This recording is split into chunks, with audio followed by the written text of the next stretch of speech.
Welcome back, everyone. It is July 8th. Standing out here in this field. It's been a clover field now for about the last 3 or 4 years. And if you remember some videos from the last couple of years, this clover field has done really well. With mostly just mowing, a little bit of spraying every once in a while, I've been able to keep it pretty much completely weed-free. This year, that's not the case. Doesn't matter how much I mow it, the weeds keep out-competing the clover. And I want to talk a little bit about why that tends to happen after a few years. So this field had corn in it for quite a few years, and then when the farmer stopped planting in here, it just went feral for a couple years. So I came in and sprayed it. Then I came in the winter right after I sprayed it, and broadcast just kind of overseeded clover into it. And for about 3 or 4 years, it's been tremendous. I mean, just very little work I've had to do to keep it going. So this will be my third mowing of the year, and it's only July 8th. You know, by this point last year, I was only doing my second mowing and only had to do 3 for the entire season. So we're already on our third mowing. It's not even been overly rainy. We've got a decent amount of rain this year, but the grasses have just been out-competing the clover. So one of the main benefits of clover is that they fix nitrogen in the soil. They're a legume. They do really well at taking nitrogen from the air, pulling it in, fixing it in the soil. The thing is, after a few years, they're very efficient at it, and they'll put so much nitrogen back into the soil that the grasses they get a little bit of rain and they'll just explode. So usually clover will outgrow, kind of create a little shade barrier, no seeds on the ground will be able to grow. The problem is here that there's so much nitrogen, and we've got a couple decent amounts of rain. You know, it hasn't been really rainy, but it hasn't been dry either. And the grasses in here will just shoot up. They've got so much nitrogen to feed off of that the clover can't outcompete them this year. So we'll get down here and take a look, but this will probably be the last year that I'll be able to keep the clover even where it's decent. Next year, if I was to leave this clover, I'd do nothing but spray clethodim 2,4-DB, trying to kill off all the broadleaf and grasses out of here. So let's actually take a look. So this is pretty typical of the entire field. You'll see the clover, it's doing pretty well. And you know, if this was last year or the year before, all I have to do is come in here, mow these grasses down, and within a couple of weeks, we'd have nothing but good clover. But like I said, it's getting to the point now where mowing, even spraying, isn't gonna keep these weeds at bay very long. So the question is, what do I do here? Well, my plan, I actually tried to plant chufa back here for the turkeys all around the outside of this field.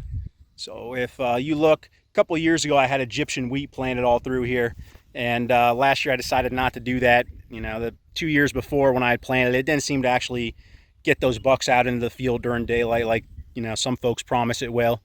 But the plan is this year, I'm probably, the chufa didn't do very well. It was kind of dry for about 2 weeks after I planted it. It's one of those things where you're trying to get it in the ground in the right time frame, and you know, I always plant by the rain. Don't plant by when it has to be in the ground. But made that mistake. It happens. So plan is, this is about 3 acres, 4 acres all the way down through here. So go all the way down. Over in here's where I had the corn last year, and then I came in, broadcast a little bit of clover, but not very much, and it's just taken off. And the reason for that kind of goes along with the theme of this video, is that this had corn in it last year, and it had corn in it the year before. So basically all the nitrogen that was in that soil has been sucked out of it. So short of going in using chemical fertilizers, spending quite a bit of money, there's no way corn's going to grow there again this year. So the clover's mostly propagated all on its own. So I did overseed a little bit into some of the areas. Kind of figured that wasn't worth it, that the clover would grow on its own, and actually it's done a really good job. We'll go take a look at that here in a little bit. But anyways, what's the plan, right? So I've got about 3-4 acres of soil that's probably got quite a bit of nitrogen in it. Now, I know I should get a soil sample, but things have done so well here in the past I haven't bothered. I'll probably do that next year though, just to actually have some numbers and show what's going on. So I'll come in here, kill everything off, probably take a couple sprays. That clover can be tough to get out of your plots. But then I'll plant rape, daikon radishes and purple top. And we'll put that in here, no-till it in, and we'll leave that, probably do that here in about 2-3 weeks, end of July. I like to get them in a little bit early. My deer have never had a problem. Now, if they grow too big, some people say that the deer don't like them, they're not tender anymore, they won't eat them. That's never been my experience. The deer come in here and hammer them, especially, you know, the deer density here is pretty high. So that's the plan, though. We're going to kill this all off and no-till a bunch of brassicas in here. And I'm thinking by the end of September, early October, we'll have probably 24 deer out here again every night, sometimes even up to 3. And the plan will be here in Pennsylvania. We have an early season for the youth where they're allowed to shoot does. So I'll be taking my daughter and probably a friend or two of hers and probably my nephews, and sitting up in that box blind and trying to take some of those does out of here. And they usually come out, work their way out from over here and over here, work their way into the plot, and it should be pretty successful early season for those kids. So like I said, I tried to do chufa over here for the turkeys. Used a no-till, so I would expect if it worked, I'd see some perfect lines going straight down. Not seeing that. I'm thinking everything that is in here right now is grasses. Could actually be volunteer Egyptian wheat. Could be sorghum. I planted that a couple years ago. Or it could just be some regular old grasses growing in here. But yeah, not an expert with chufa. It's my first year planting it. I actually did till this, so I don't like tilling. But as big as that chufa seed is, I was thinking for that cheaper, lightweight no-till that I have, I was probably going to have to till it in order to get these chufa seeds all the way down deep enough. So it didn't work out super great. So let me show you what we're looking at here, and if anybody has some experience with chufa, leave a comment down below and let me know if this is chufa or if this is just some sort of grass. So this is what appears to be growing. So that's what's growing. I'll probably hit it with Google Lens, try to figure out what it is. That can be useful, but seems like most of the time with Google Lens, when I do it anyways, it's not specific enough. It's just like, oh, this is a grass, what do you want? So, but yeah, hopefully one of you guys knows and can tell me down below.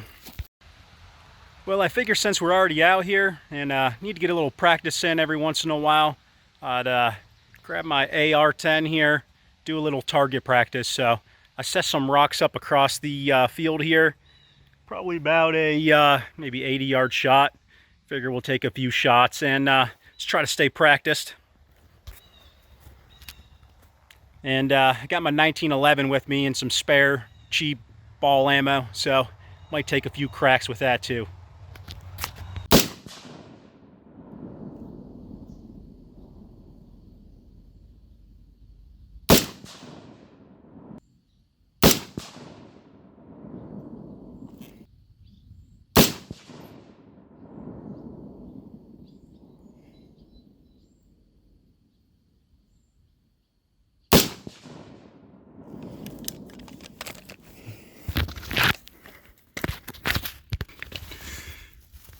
Not too bad. I had to make a little adjustment there. It was sitting a little bit to the left, so took a few clicks to the right and now it seems to be centered up pretty well.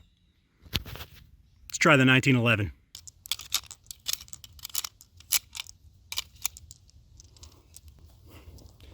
Don't want to be wasting the home defense rounds.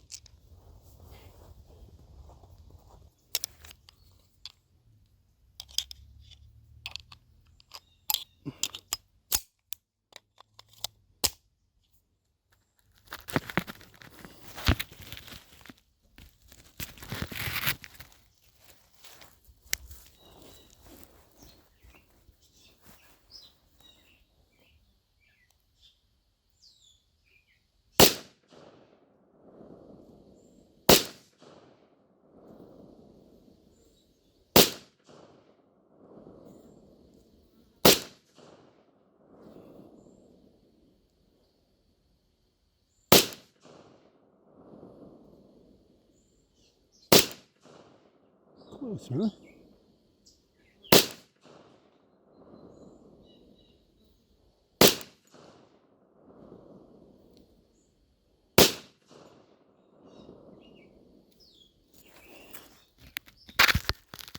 Apparently I'm not good enough to shoot an open sights 1911 80 yards and hit the rock, but I got close on a couple of them.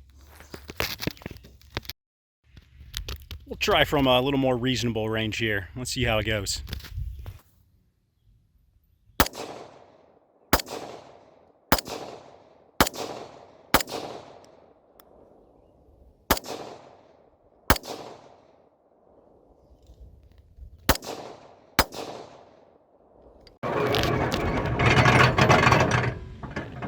So we're looking here at where the corn was planted last year. So I have chopped this a couple times, hit it with the flail mower, but you can see the clover is doing really, really well in here.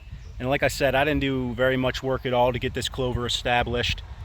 Came in, like I said, broadcast a little bit of clover into the snow, right with our last snow that we had here in northwest Pennsylvania.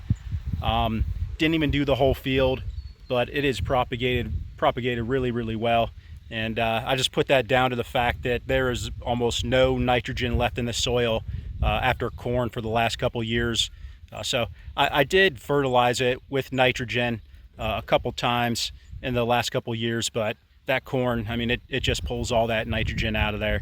So right now there's not much nitrogen in the soil, so there's not a whole lot that's going to compete with your clover.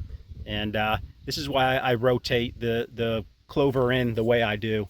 So if you follow the same procedure, you should have really good results with your clover.